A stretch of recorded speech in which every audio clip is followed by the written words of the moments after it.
Hello, this is Dave from davestemtats.com. Tonight we're going to go through the cleaning and the reassembly process of the Peak X3 airbrush. So right now we have EBA pink tattoo ink in there. We're just going to clean this out, back flush it, get all the ink out of the gun, take that off, we'll put that there. Put some regular 91% alcohol on the bottle, on the airbrush, and we'll spray some of that through. Back flush it. By back flushing, I just put my index finger over the end of the airbrush, push down and pull back. It'll bubble up in the paint jar, and that will flush anything out. Spray until the alcohol runs clear, and then we'll take that off. We can disconnect the air supply.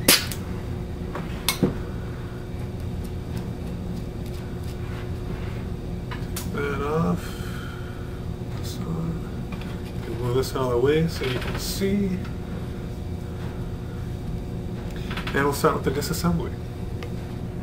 So we start by taking the back handle off the airbrush. Notice I have a towel down, so if I drop any parts, they're not going to get away from me, and it's white so I can see them easily. The next piece is the needle chucking nut.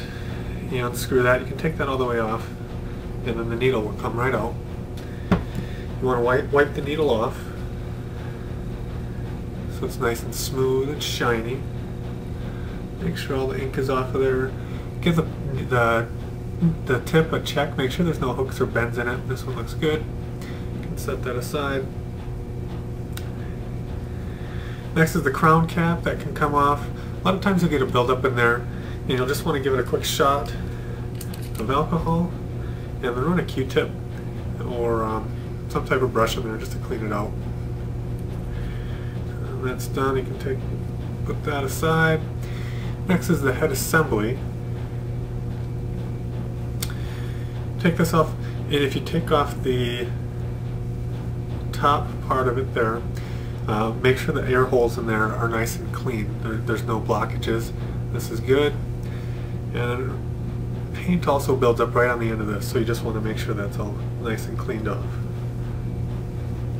Then you can take out the cone, and you want to be careful with the cone. It's really fragile, so pull it out. Sometimes it gets stuck in there, so you gotta be gentle and give it a nice little nudge. With these, I have a great little brush. It's a dental brush, and you just shoot some alcohol in there, run the brush through,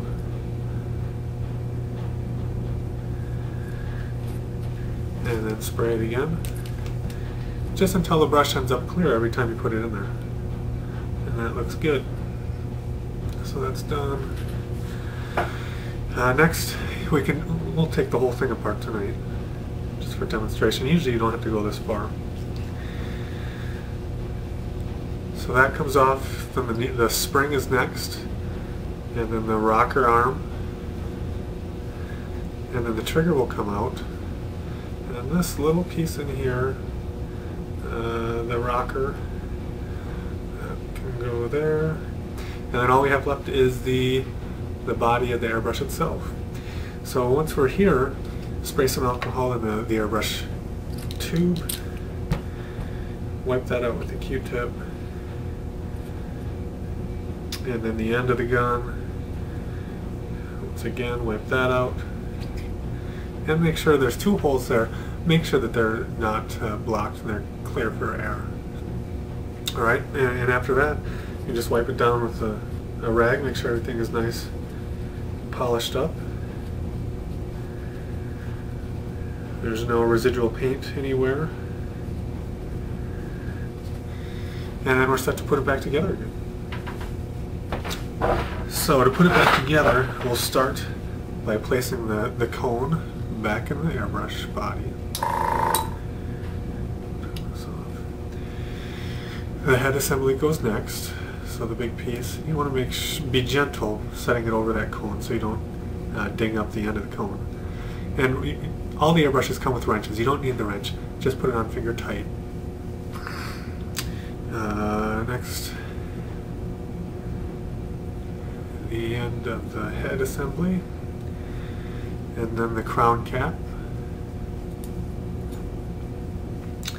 Next we'll put in the trigger, and with the trigger you'll notice there's a cutout on the back side of it, so this little notch goes to the back end of the gun, and you'll drop it straight down so that this end goes into the hole straight down, and when you push it down you should feel it spring back up. That means you did it right. Then the rocker can go on. You put it in sideways and then turn it.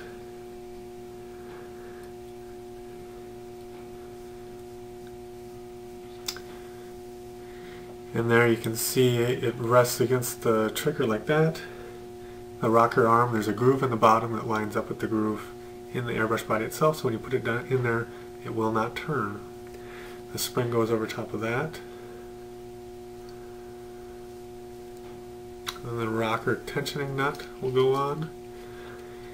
And the farther in you push that, the more tension is going to be on the trigger when you pull back.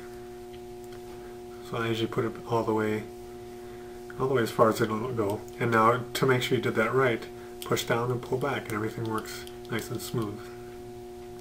Next we put the needle back in. Again, you want to be careful not to ram the point and dent the point of the needle, and put it until it stops and just give it a little turn, make sure it's seated snug. Then the chucking nut, and then the handle, and then you're set. You can put it away or store it, or you can hook it back up to your air supply and you're ready to spray again. So once again, that's the Peak X3 airbrush.